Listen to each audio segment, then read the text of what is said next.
Hello! Welcome back to our channel Sathya here. இன்னைக்கு நம்ம சேனல்ல எனக்கு பிடிச்ச ஒரு டாபிக் தான். இந்த மாரி டாபிக்ஸ்லாம் வந்து யூடியூப்ல ஷேர் பண்ணும்போது வந்து அத நான் தேடி தேடி பார்க்கறது உண்டு. ஸோ லாஸ்ட் வீடியோல வந்து ஒரு 30,000 கோல்ட் குடுத்துட்டு எப்படி வீடு வாங்குனாங்க அப்படின்னு ஒரு ஸ்டோரி ஷேர் பண்ணப்போ, 2, 3 பேர் வந்து கமெண்ட் பண்ணியிருந்தீங்க. வீடு வாங்குறத பத்தி உங்களோட தாட் ப்ராசஸ் என்னன்னு ஷேர் பண்ணுங்க அப்படின்னு. டு பி ஹானஸ்ட் இதுவரைக்கும் நான் வீடு வாங்கல, வீடு கட்டவும் கிடையாது. ஆ எல்லா மிடில் கிளாஸ் பீப்புளுக்கும் இருக்கிற மாரி, அந்த ஒரு மிகப்பெரிய ட்ரீம் எனக்குமே இன்னுமே ட்ரீமா தான் இருக்கு. ஸோ அதுக்கு ரிலேட்டடா என்னோட தாட்ஸ் மட்டும் தான் இந்த வீடியோல வந்து ஷேர் பண்ண போறேன். ஸோ இன்ட்ரெஸ்ட் இருந்தா மட்டுமே ஃபர்தரா வாட்ச் பண்ணுங்க. Else you can skip this video here. Okay. Without getting delay let's get into the video. As I set இதுவரைக்கும் நான் வீடு வாங்கல, வீடும் கட்டல. அதுக்கான நேரம் எனக்கு வந்து இன்னுமே வந்து அந்த காடோட பிளெஸ்ஸிங்ஸ் ஸ்டில் இன் பெண்டிங் அப்படின்னு சொல்லலாம். பட் எனக்குமே வந்து அது ஒரு மிகப்பெரிய ட்ரீம். சின்ன வயசுலேருந்தே வந்து ஒரு ஆல்மோஸ்ட் இப்போ எனக்கு 31 இயர்ஸ் ஆகுது. இந்த 31 இயர்ஸில் எனக்கு கல்யாணம் ஆகிற வரைக்குமே நாங்கள் ரெண்டட் ஹவுஸில் தான் இருந்தோம். நான் பிறந்தப்போ நாங்கள் சொந்த வீட்டில் இருந்தோம். எங்கள் அப்பா கட்டின வீடு. இதே சித்தூரில் வந்து எங்கள் அப்பா ஒரு வீடு கட்டியிருந்தாங்க. But due to financial issues வந்து அதை வந்து சேல் பண்ணிட்டாங்க. அதுக்கப்புறம் எனக்கு நினைவு தெரிஞ்சதுலேருந்து எனக்கு கல்யாணம் ஆகிற வரைக்குமே வந்து நான் ரெண்டட் ஹவுஸில் தான் இருந்தேன். ஸோ கல்யாணம் ஆனதுக்கப்புறம் என் ஹஸ்பண்ட் வந்து 10 இயர்ஸ் முன்னாடி அவர் வந்து வீடு வாங்கியிருந்தாங்க. ஒரு அப்பார்ட்மெண்ட்டில் ஒரு ஃப்ளாட் வந்து வாங்கியிருந்தாங்க. அதுக்கு ஹோம் லோன் போயிட்டு இருந்தது. அதுதான் எனக்கான முதல் வீடு. பட் தென் ஒரு இண்டிபெண்டன்ட் ஹவுஸ், ஒரு அந்த லேண்டும் நம்பளுது, அந்த பில்டிங்கும் நம்பளுது என்ற ஒரு ட்ரீம் வந்து எங்கள் 2 பேருக்குமே வந்து like all other middle class people எங்களுக்குமே வந்து அது ஒரு பெரிய ட்ரீமாக இருக்குது. பட் இந்த பீரியட் ஆஃப் டைமில் நிறைய தடவை எனக்கு தோணியிருக்கு. வீடு வாங்கிறது வந்து நம்ம என்ன சொல்கிறது, நம்ம கையில் காசு இருந்தாலுமே, நம்மக்கிட்ட சோர்சஸ் இருந்தாலுமே, அதுக்கான ஒரு நேரம் வந்தால் மட்டும்தான் அது நம்மளுக்கு நடக்கும். அது மட்டும் எனக்கு நல்லாவே புரிஞ்சுது. ஸோ எனக்கு தெரிஞ்சு இந்த 31 இயர்ஸில் நான் காலேஜ் படிக்கும்போது எங்கள் அம்மா வந்து பார்த்துட்டு இருந்தாங்க, வீடு வாங்கிக்கணும் எப்படியாவது ஒரு 1 பிஹெச்கேயாவது வாங்கிடணும் அப்படின்னு வந்து பார்த்ததெல்லாம் உண்டு. பட் எதுவுமே வந்து நமக்கு அது அமையவே இல்லை. பட் இந்த ப்ராசஸ் ஆஃப் டைமில் வந்து ஆஸ் யூஷுவல் இது எல்லோரும் கோ த்ரூ பண்ணுறது தான். அவ்வளோ ஹியூமிலியேஷன் இருக்கும்.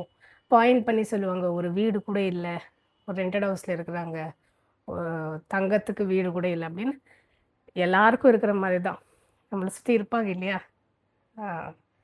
எனிவேஸ் யா.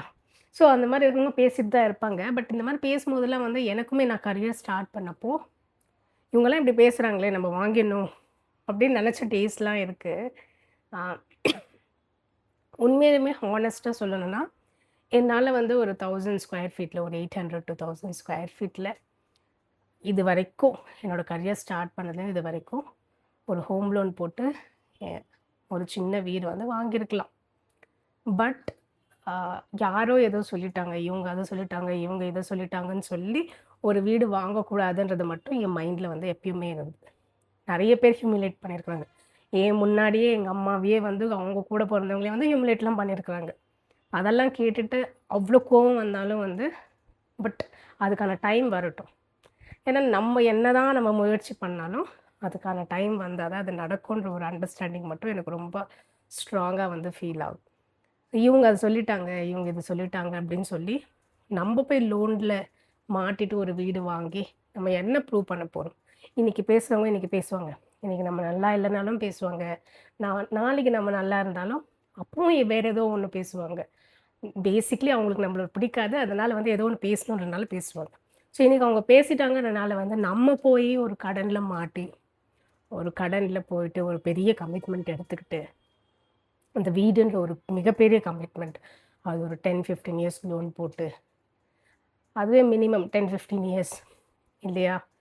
ஸோ அந்த மாதிரி ஒன்று மட்டும் பண்ணிடவே கூடாது என்ற ஒரே ஒரு அண்டர்ஸ்டாண்டிங் மட்டும் எனக்குமே என் ஹஸ்பண்டுக்குமே வந்து இருந்துட்டு தான் இருக்குது. எப்படிலாம் வந்து வீடு வாங்கணுன்றதை விட எப்படிலாம் வீடு வாங்கக்கூடாதுன்ற ஒரு புரிதல் வந்து இந்த ப்ராசஸ் ஆஃப் டைமில் வந்து ஒரு நல்ல அண்டர்ஸ்டாண்டிங் வந்து வந்திருக்கு. ஸோ ஈகோவுக்கு போய் வீடு வாங்கக்கூடாது, வேற ஒருத்தர் நம்மள ஏதோ சொன்னாங்கன்னு சொல்லி போய் வீடு வாங்கக்கூடாது, முக்கியமா வந்து கடன்ல வந்து வீடு வாங்கக்கூடாது. எஸ்பெஷலி ஒரு சிங்கிள் சோர்ஸ் ஆஃப் இன்கம்மா இருக்கும்போது வந்து, இன்னுமே ரொம்ப காஷியஸா இருக்கணும். ஒரு 2 பேர் ஏர்ன் பண்றோம் வீட்லன்றப்போ வந்து, ஓரளவுக்கு வந்து நம்ம பிளான் பண்ணலாம். அப்பவுமே வந்து 80% 90% லோன்ல போய் மட்டும் வீடு வாங்கவே கூடாதுன்ற ஒரு ஐடியா மட்டும் எனக்கு இருக்கு. ஈவன் ப்ரீவியஸ் வீடியோஸ்ல கூட வந்து நெறைய ஐடி எம்ப்ளாயீஸ்லாம் வந்து கமெண்ட் பண்ணியிருந்தாங்க. அது பார்க்கும்போதே எனக்கு வந்து ரொம்ப சந்தோஷமா இருந்தது. Especially for people not only for IT employees even for any employee working in any private sector ஒரு 10 வருஷம், 20 வருஷம், 30 வருஷம்னு லோன் போய் அத ஒரு பெரிய கமிட்மெண்ட்குள்ள மாட்டிக்கும்போது, நாளைக்கு அந்த வேலையில ஏதாவது ஒரு பிரச்சனை, ஏதாவது ஒரு அன்சர்டனிட்டினா, அது ஒரு பெரிய பர்டனா இருக்கும். ஸோ நான் வந்து வீடுன்ற யோசிக்கும்போது வந்து, எனக்கு ஆப்வியஸ்லி எனக்கு அதுதான் தோணும். என்னால இந்த லோன் கட்ட முடியலன்னா, அது நாளைக்கு வந்து என்னால இத சமாளிக்க முடியாது. அந்த பீஸ் ஆஃப் மைண்டே நம்மளுக்கு போயிடும். அப்புறம் வீடு வாங்கி என்ன பிரயோஜனம்ன்ற ஒரு தாட் ப்ராசஸ் எப்பயுமே இருந்தது. ஸோ 80% 90% ஹோம் லோன் போகாம, அட்லீஸ்ட் ஒரு 50% நம்மனால நம்ம கையிலேருந்து அஃபோர்ட் பண்ற மாதிரி பிளான் பண்ணிக்கணும். நம்மளுக்கு எந்த பேக்கப்புமே இல்ல, எந்த சோர்ஸஸுமே இல்ல. நம்ம தான் வந்து ஸ்க்ராட்ச்லேருந்து ஸ்டார்ட் பண்றோன்றப்போ, நம்ம ஃபோக்கஸ் பண்ணி அந்த 50% ஃபர்ஸ்ட்டு சேவ் பண்றத ஃபோக்கஸ் பண்ணி, அதுக்கப்புறம் அந்த 50% என்ன வந்து நீங்க தைரியம் பண்ணி லோன் போடலாம். பட் என்னோட தாட் ப்ராசஸ்ல இந்த வீடுன்னு பிளான் பண்றப்போ, இன்கேஸ் நம்ம ஹோம் லோன் போறோம்னா, எனக்கு ஏதாச்சும் ஒரு என்னோட ஜாப்லயோ, இல்ல ஏதாவது ஒரு அன்சர்டனிட்டி வரும்போது, என்னால வேலை செய்ய முடியாதுன்ற பட்சத்தில, அந்த entire home loan amount close பண்றதுக்கான சோர்ஸஸ் ஏதாச்சும் என்கிட்ட இருக்கா? அது வந்து எந்த ஃபார்ம்ல வேணாலும் இருக்கலாம். Gold or any other property or any other long term investment you had. Worst கேஸ்ல என்னால கட்ட முடியாதுன்றப்போ, ஓகே இத யூஸ் பண்ணி நான் இத க்ளோஸ் பண்ணிடுவேன். இது பிரச்சனை இல்லன்ற ஒரு கிளாரிட்டி எனக்கு எப்ப இருக்கோ, அப்பதான் நான் வீடு கட்டணும், இல்லன்னா வீடு வாங்கணும்னு வந்து நான் வந்து நெனச்சு வச்சிருக்கேன். இதுதான் என்னோட தாட் ப்ராசஸ். அது மட்டுமே இல்ல, வீடு கட்டணும்னு போயிட்டு, எல்லாம் நம்மகிட்ட இருக்க எல்லாத்தையும் கிளீன் அவுட் பண்ணி, ஸ்வீப் அவுட் பண்ணி, மொத்தமும் எடுத்துன்னு போய் அந்த வீட்ல வந்து நம்ம இன்வெஸ்ட்மென்ட் பண்றனால வந்து, நம்மளுக்கு எந்த ஒரு யூஸும் இருக்காது. ஏன்னா, house is a place to live. But it is never an investment. ஏன்னா வந்து, நம்ம வந்து அந்த வீட்ல வாழ தான் வந்து பார்ப்போமே தவிர, இத விக்கணும், நாளைக்கு வந்து இதுலேருந்து இவ்ளோ ரிட்டர்ன்ஸ் வரும் அப்படின்னு நம்ப யாருமே யோசிக்க மாட்டோம் இல்லையா? அப்படி இருக்கும்போது அது ஒரு இன்வெஸ்ட்மெண்ட்ட நம்ம கன்சிடர் பண்ண முடியாது. ஸோ மேக்ஸிமம் ஒரு வீடு கட்டும்போது, நம்மனால எவ்ளோ கம்மியான பட்ஜெட்ல முடிக்க முடியுமோ, அந்த கம்மியான பட்ஜெட் போய் வீடு வாங்கணுன்றது தான் வந்து என்னோட ரீசர்ச்ல நான் தெரிஞ்சுக்கிட்ட சில பாயிண்ட்ஸ். ஸோ நெறைய வந்து ஆடம்பரமா வந்து பெரிய வீடு கட்டணும், அப்படி கட்டணும், இப்படி கட்டணும்லாம் அந்த அளவுக்குலாம் ஆசை இல்ல. பேசிக்கா நம்ம மிடில் கிளாஸ்க்கு ஒரு 2 பிஹெச்கே ஹவுஸ்ன்னு சொல்லுவோம் இல்லையா? அது இருக்கணும். அதுவும் என் பேரண்ட்ஸ்க்கு ஒரு வீடு இருக்கணும்னு வந்து நான் எப்பயுமே வந்து நெனச்சிருக்கிறேன். அண்ட் மோஸ்ட் இம்பார்ட்டன்ட்லி நான் வந்து என் ஃப்ரெண்ட்ஸ் என் ஃப்ரெண்ட்ஸ்ல வந்து ஒருத்தவங்க வந்து ஹோம் லோன் போட்டு ஒரு வீடு வாங்குனாங்க. அவங்க கல்யாணம் ஆவறதுக்கு முன்னாடியே வீடு வாங்கி அவங்க பேரண்ட்ஸ் குடுத்தது கல்யாணம் பண்ணிக்கிட்டாங்க. அவங்க 2 அவங்க வீட்ல வந்து 2 கேர்ள் சில்ட்ரன். 2 பேருமே வந்து ஐடில ஒர்க் பண்றாங்க. ஸோ இவங்க கல்யாணம் ஆகி போறதுக்குள்ள ஒரு ஃப்ளாட் வாங்கி அவங்க அப்பா, அம்மாவுக்கு குடுத்துட்டு, இவங்க கல்யாணம் பண்ணிட்டு போணும்னு நெனச்சாங்க. அதே மாரி தான் பண்ணாங்க. பட் நான் அவங்களோட கேட்கும்போது அவங்கள கங்கிராச்சுலேட் பண்ணி நான் ரொம்ப சந்தோஷமா சொல்லியிருந்தேன். நெறைய பேரோட ட்ரீம் வந்து நீங்க இவ்ளோ வெரி ஷார்ட் டைம்ல வந்து நீங்க ஃபுல்ஃபில் பண்ணீங்க அப்படின்னு நான் கங்கிராச்சுலேட் பண்ணும்போது, அவங்க கிட்டலேருந்து நான் கம்யூனிகேட் பண்ணும்போது, இந்த லோன் பத்திலாம் நான் டீட்டெயில்ஸ் கேட்டிருந்தேன். ஏன்னா I was also looking to buy a house or build a home for my parents. So இந்த ப்ராசஸ்ல அத பத்தி கம்யூனிகேட் பண்ணும்போது அவங்க சொன்னது வந்து, "தயவு செஞ்சு லோன்ல போய் மட்டும் வீடு வாங்கிடாத. நான் வந்து 10% டவுன் பேமெண்ட் பண்ணிட்டு, மிச்சம் வந்து 90% வந்து நான் வந்து பே பண்ணியிருந்தேன். பட் வந்து 90% வந்து லோன் போயிருந்தேன். பட் இப்ப நான் 1 இயரா கட்டிட்டு இருக்கேன். இப்ப நான் ரொம்ப ரெக்ரெட் பண்றேன். நான் ஏன் ஹோம் லோன் போனேன்?" அப்படின்னு வந்து அவங்க சொல்லியிருந்தாங்க. அவங்க சொல்லும்போது வந்து எனக்கு வந்து அது ஒரு ஐ ஓப்பனா இருந்தது. ஏன்னா அந்த டைம்ல நான் நெனச்சுட்டு இருந்தேன், "ஓகே நம்ம ஹோம் லோன் போட்டு எப்படியாவது எங்க அம்மா, அப்பாவுக்கு வாங்கி குடுத்துடணும்" அப்படின்னு. பட் அது வந்து எனக்கு ஒரு புது லேர்னிங்கா இருந்தது.